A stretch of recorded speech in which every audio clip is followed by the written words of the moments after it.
Olá, meus amigos e minhas amigas, tudo bem com vocês? Eu sou Gustavo Eugênio do CGE Consultoria e Estudos Jurídicos e hoje, pessoal, estou aqui de volta para dar continuidade a essa série de vídeos do Quebrando a Banca, segunda fase da prova da OAB. É isso aí, pessoal. Nós estamos aqui nos debruçando sobre temas, sobre assuntos, alguns que já caíram, outros que podem cair na segunda fase da prova do OAB. Mas antes de mais nada, pessoal, eu peço para que vocês acionem o sino de notificações para que vocês continuem recebendo esse conteúdo de direito do trabalho e processo do trabalho. Quero também pedir para vocês que dê um like nesse vídeo. É isso aí, pessoal. Quando você dá um like, quando você dá um ok, você está mostrando para o YouTube, você está mostrando para o Instagram que esse é um vídeo interessante, esse é um vídeo de conteúdo. E peço também que vocês compartilhem esse vídeo, que além de ajudar o nosso canal, certamente irá ajudar outras pessoas que também querem conhecer direito do trabalho, processo do trabalho. Quem sabe uma pessoa que você conheça esteja precisando dessa aula, desse conteúdo para estudar e acertar a questão da prova do OAB, pessoal. Hoje nós vamos conversar aqui sobre dano moral e uso de imagem. É isso aí. Por quê? O dano moral e o uso indevido de imagem sempre foi um tema nos últimos anos muito relacionado. E acabou que em uma prova passada, se não me engano, na 36ª prova do exame de ordem, caiu uma questão ligada ao uso de imagem.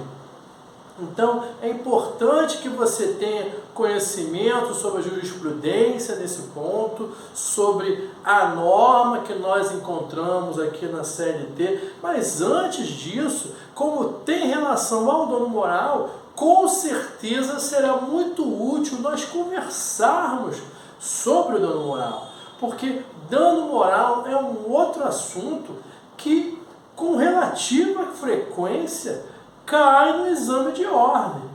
Há um bom tempo, desde a emenda constitucional 45, a Constituição da República ela já preveu a possibilidade de condenação de dano moral. Lá no artigo 114 da Constituição da República. O artigo 114 é aquele artigo que fala da competência da Justiça do Trabalho. Eu tenho certeza que você já leu esse artigo 114 várias vezes, porque ele tem muita história para contar.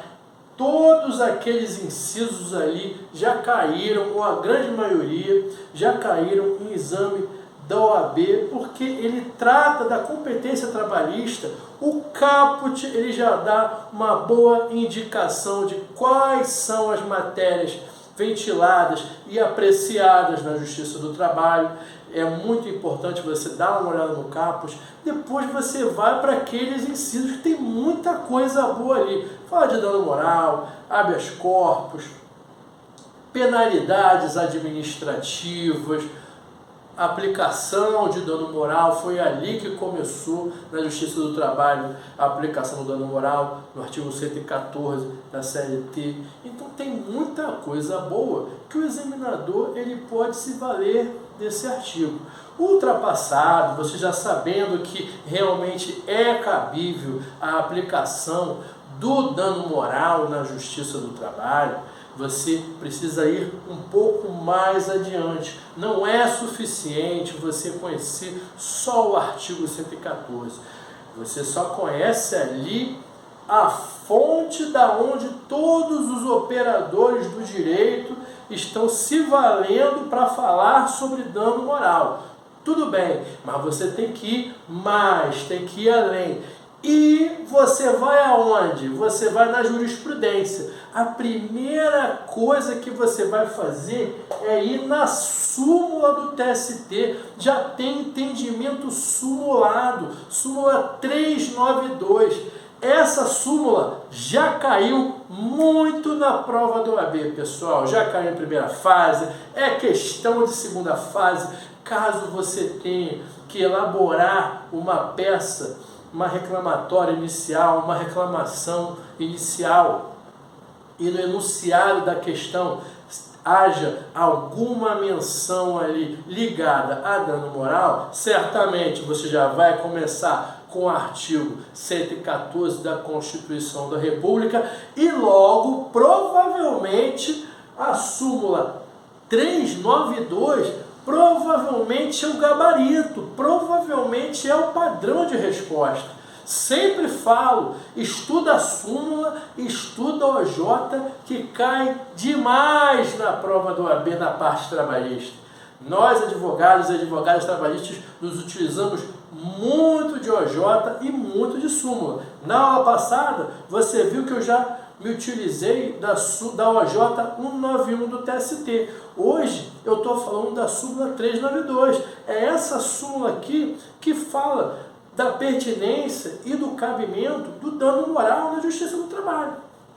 Então você precisa conhecê-la. Sabendo da súmula 392, sabendo do artigo 114 da Constituição da República, você não pode deixar de ler o artigo 223-CA e seguintes, porque foi aí que, com a reforma trabalhista, que o dano moral ele ganhou normatização na CLT.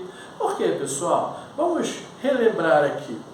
A Lei 13.467, a famosa reforma trabalhista, ela veio em 2017 trazendo algumas novidades, dentre elas o dano moral.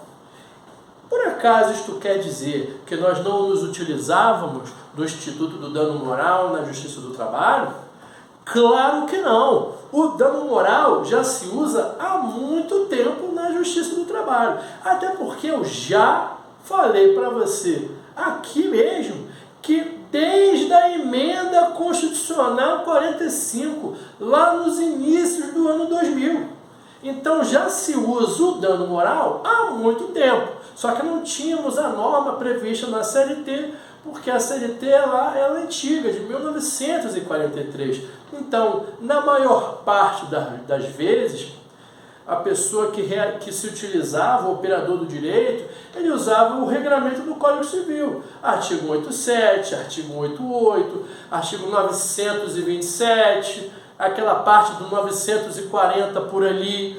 Muita coisa se utiliza ali do dano moral. E não quer dizer que você ainda não possa se utilizar do regramento do Código Civil. Como eu sempre falo, é um estudo multidisciplinar. Mas agora, após a reforma, já encontramos a norma aqui contida na CLT. Então você precisa saber aonde está o dano moral na CLT e ler todos esses artigos. Até porque fala de direito à imagem, fala de logomarca, marca da empresa, né? Imagem, o artigo 223-AD, se não me engano, e ele protege a imagem da empresa, a logomarca da empresa. Tem muitos detalhes a partir do 223A. Tem também uma hierarquia ali nessa parte da CLT que vai definir como o juiz ele vai definir, ele vai elencar o valor do dano moral, por exemplo. Então, é uma parte que você merece ter muito atento, merece toda a sua atenção. Até porque, por mais que nós estejamos falando aqui de 2017, para o mundo do direito, de certa forma, isso é relativamente novo. Mas o examinador, ele sempre gosta de perguntar essas informações. Então perceba que quando nós estamos conversando aqui sobre dano moral, olha quantas possibilidades o examinador ele pode te questionar. Ele pode ir para a Constituição da República, ele pode ir para a CLT, ele pode seguir para as súmulas do TST. Tem muitas possibilidades que o examinador ele pode te perguntar, e você, candidato, tem que estar muito atento. Até porque, é como eu falo para vocês, você vai deixar de colocar uma fundamentação, você vai deixar de colocar essa súmula, muitas vezes você vai deixar de colocar esse artigo, aí você vai perder 1000 pontos, você vai perder um ponto, aí quando você vê, lá na hora do somatório da tua prova, isso te prejudicou. Então você tem que, na segunda fase, é assim que funciona. Quanto maior a quantidade de fundamentação que você colocar, súmula, OJ, artigo, lei específica, algumas questões você tem toda a certeza do que está caindo ali. Várias outras você não sabe. Muitas vezes, e o examinador está até mais light, ele tem colocado ou você fala isso ou você fala aquilo. Antigamente ele cobrava tudo, você tinha que colocar tudo. E corria o risco de você colocar toda a norma e ainda assim você não colocava uma palavra-chave e ele tirava a pontuação sua. Então você tem que estar atento a todas essas possibilidades. Agora, pessoal, já que nós já conversamos sobre o dano moral, sobre a sua fundamentação, sobre a sua origem, nós precisamos seguir a falar do direito de imagem. Como eu disse para vocês, no 36º exame de ordem, especificamente na segunda fase, caiu essa questão do direito de imagem. Ele falava que o funcionário, ele trabalhava numa empresa, e nessa empresa, no uniforme dele, pedia para ele usar uma logomarca, uma imagem, e ele pediu dano moral. Nessa questão específica, o examinador, o padrão de resposta que o examinador queria era que não cabia indenização pelo uso de imagem. Então você já tem um entendimento ali de que isso pode ser um padrão de resposta. Mas primeiro, você precisa, como eu sempre digo, na origem. Vai na CLT. Vai no artigo 456-A, é novo, o artigo 456-A, ele é novo e fala do direito de imagem. E ele já informa ali que, em regra, não vai caber indenização pelo direito de imagem. Com base em quê? Com base no poder diretivo do empregador.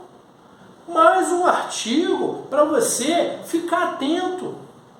Você precisa conhecer esse artigo 456.